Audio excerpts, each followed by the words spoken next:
Marlène, Marco et Jean-Claude sommes très heureux de te retrouver. Oh, quelle grâce! Quel honneur pour nous! Et bien sûr, le thème du jour, c'est Tu mourras. La référence se trouve dans Genèse 2, versets 15 à 17. Genèse 2, versets 15 à 17. C'est une grâce et un honneur pour nous de te retrouver afin de partager avec toi la vérité.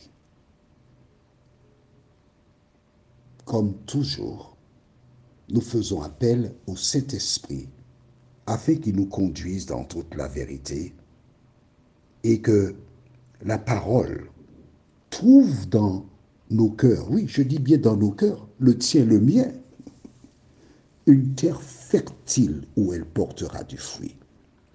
Ne va surtout pas croire que l'audio c'est pour toi seul, non? Mais c'est pas vrai. L'audio c'est pour toi, mais c'est aussi pour moi. Dieu te parle, mais il me parle aussi à travers cet audio. Avant donc d'entamer notre thème, recherchons la présence du Saint-Esprit qui seul nous conduit dans toute la vérité. Prions. Seigneur, nous voici encore en ta présence. Nous voici encore là devant toi, afin de t'entendre. Merci, merci de nous visiter.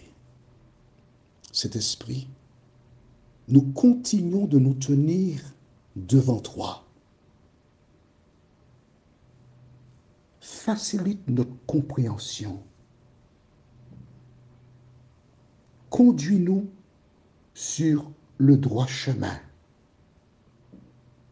Nous t'avons prié au nom de Jésus et pour ta gloire éternelle. Amen. Nous avons vu au mois de janvier que Dieu a créé la terre. Donc la terre existait. Elle était là, sans problème. Il y avait Adam et Ève, mais je dis Ève et Adam, les femmes d'abord. Ça me fait penser à une expression aux Antilles, et je l'ai retrouvée aussi ici, où les gens déclarent « Bonjour mesdames et messieurs ». Alors j'attends, quand il n'y a pas beaucoup de personnes, et je dis discrètement à la personne, on dit plutôt « Bonjour mesdames et messieurs, les femmes d'abord ».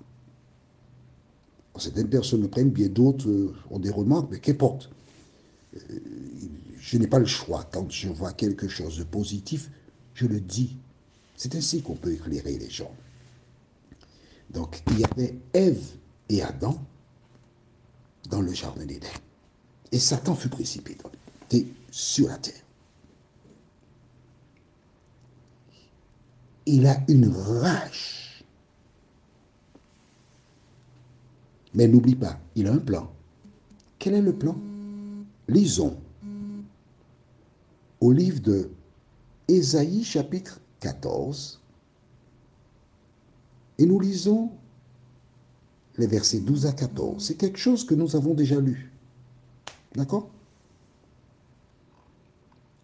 Te voilà tombé du ciel, astre brillant, fils de l'aurore. Tu es abattu à terre, toi, le vainqueur des nations.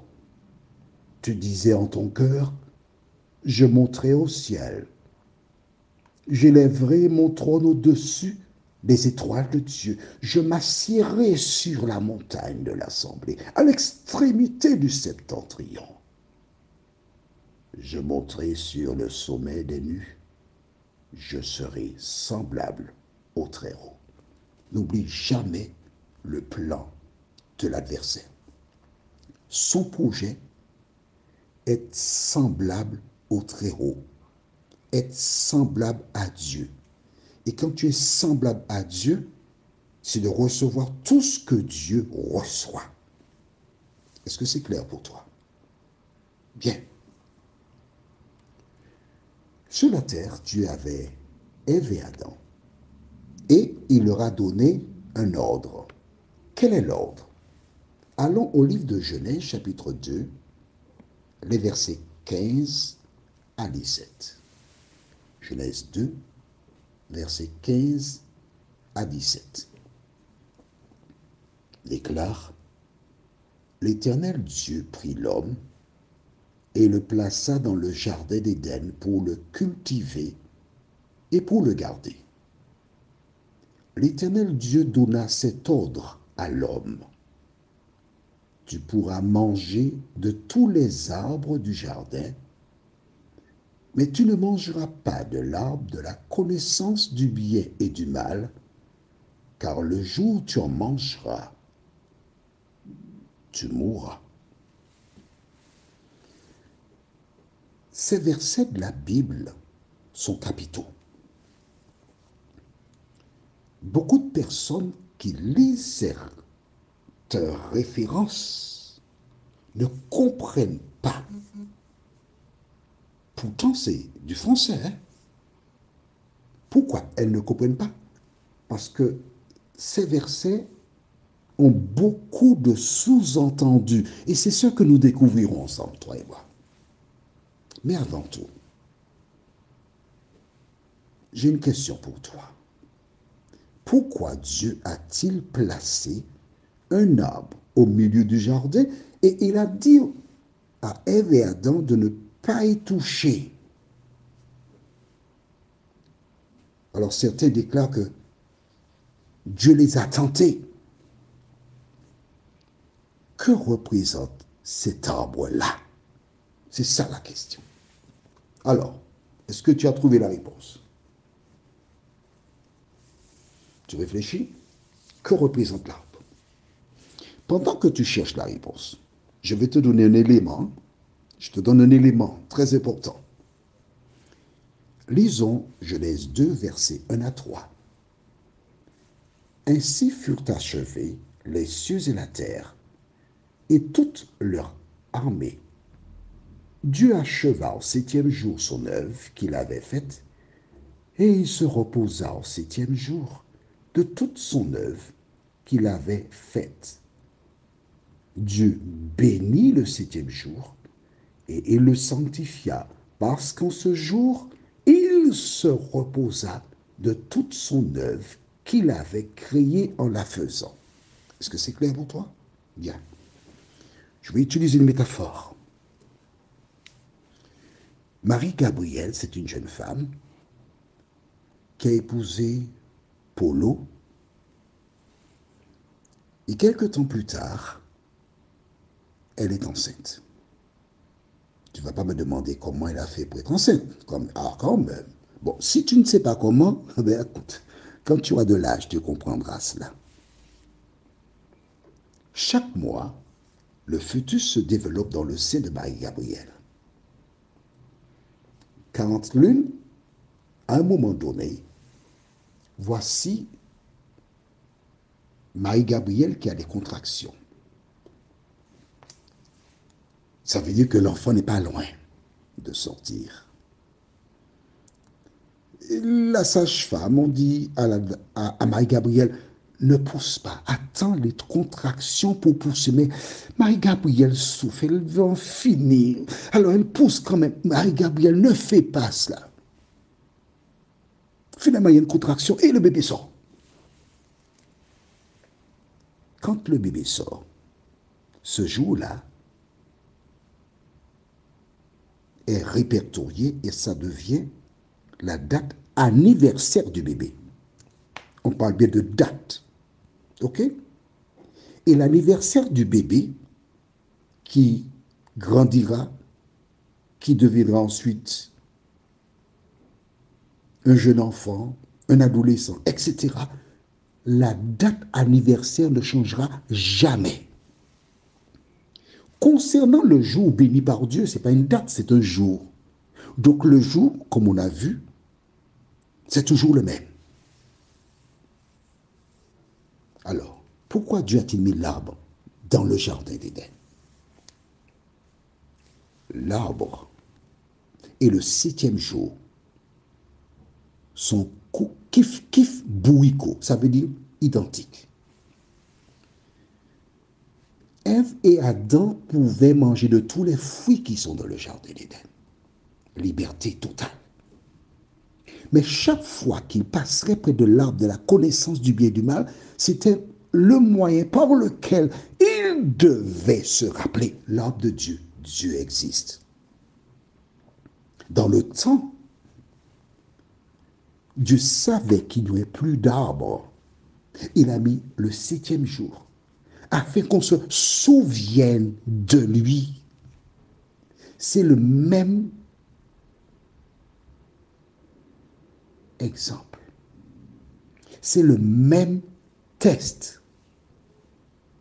Le jour où tu toucheras cet arbre, tu mourras. Dieu aurait pu mettre du barbelé ou même une protection invisible autour de l'arbre pour qu'il n'y touche pas. Ils seraient des esclaves. Ce que Dieu a donné à l'homme s'appelle le libre arbitre. C'est ce qu'il a donné. Aussi longtemps qu'il serait dans le jardin, il pouvait manger de tous les fruits. Il y avait des fruits, oui, mes amis. Il y a les poires. Oh, j'aime beaucoup les poires. Il semble que c'est très bon pour l'estomac. J'aime beaucoup les noix. Aux Antilles, j'aime beaucoup les sapotis. Ça, c'est bon, oui, mes amis. Aïe, aïe, aïe. J'aime les caïmites. Il y a des mangos. En Haïti, j'ai eu l'occasion de m'y rendre. Et ils ont un mango qu'ils appellent mango francisque. Aïe, aïe, aïe, aïe. Énorme, juteux, succulent, doux. Essaie de répertorier tous les arbres fruitiers qu'il y a sur terre. Dieu s'est réservé juste une part, un arbre. Dans la semaine, il y a 7 jours, Dieu s'est réservé un seul, le 7e jour. Toujours un petit. Pourquoi? Pour que l'homme se rappelle de l'existence de Dieu. Prions. Notre Seigneur et notre Dieu, grande est notre joie de continuer de progresser dans la connaissance de la vérité. Merci pour la parole qui nous éclaire. Merci Seigneur pour le Saint-Esprit qui nous permet de comprendre la parole. Seigneur, aujourd'hui nous n'avons pas d'arbre comme Ève et Adam dans le jardin d'Éden, mais nous avons la parole, la Bible, qui nous montre le chemin de nous aider à continuer à utiliser le libre arbitre. Nous t'avons prié, non pas parce que nous en sommes dignes, oh non, mais c'est au nom de Jésus et pour ta gloire éternelle. Amen. Que l'Éternel continue de te faire du bien. Nous verrons prochainement le salaire du péché. Notre référence est Romains 6, le verset 23. Romains, chapitre 6, au verset 23. Le salaire du péché. En attendant de te retrouver, que l'Éternel continue de te bénir et te garder. Que le Saint-Esprit te confirme. À bientôt.